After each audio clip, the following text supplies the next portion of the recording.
நிஜமா அந்த டிவிக்கே கிட்ட நான் கேவலமா தோத்துட்டேன்னு தமிழ்நாடே சிரிக்குது. தமிழ்நாட்டுல ஜெயக்கடாவோட ஆட்சினாலே ஒரு பயம் இருந்துச்சு. இப்ப எல்லாரும் என்ன பார்த்து பரிதாபப்படுறாங்க. நான் தான் தோத்து மண்ண கவுனாலும் என்னோட மகன் உதயக்கடா ஜெயிச்சுட்டான். தமிழ்நாட்டுல ஜெயக்கடா அழிஞ்சிட்டான்னு மட்டும் நினைக்காதீங்க. இனிமேதான் டிவிக்கே ஜாக்கிரதையா இருக்கணும். மிஞ்சி இருக்கிற 60 பகுதிகளையும் அவனோட மகன் உதயக்கடா உதவியோட தீய சக்திகள் படையவே நிறுத்தியிருக்கான் ஜெயக்கடா. தன்னோட தோல்விக்காக பழிவாங்க ஜெயக்கடா எப்பவும் தயாரா இருக்கான். பாபா, அப்போனா ஜெயக்கடாவையும் உதயக்கடாவையும் டிவிகேவால அழிக்கவே முடியாதா? நிச்சயமா அழிக்க முடியும். ஆனா அதுக்கு 5 வருஷம் ஆகும். தமிழ்நாட்டு மக்கள் கையில தான் இருக்கு. ஜெயக்கடாவும் உதயக்கடாவும் அழியணும்னா.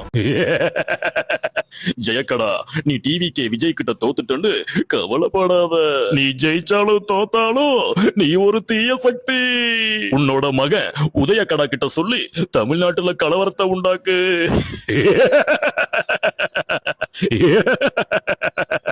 அன்னைக்குதான் ஜெயக்கடாவுடைய காலம் போகி உதயக்கடாவுடைய காலம் ஆரம்பிச்சது. ஜெயக்கடாவை விட உதயக்கடா ரொம்பவே ஆபத்தானவன்.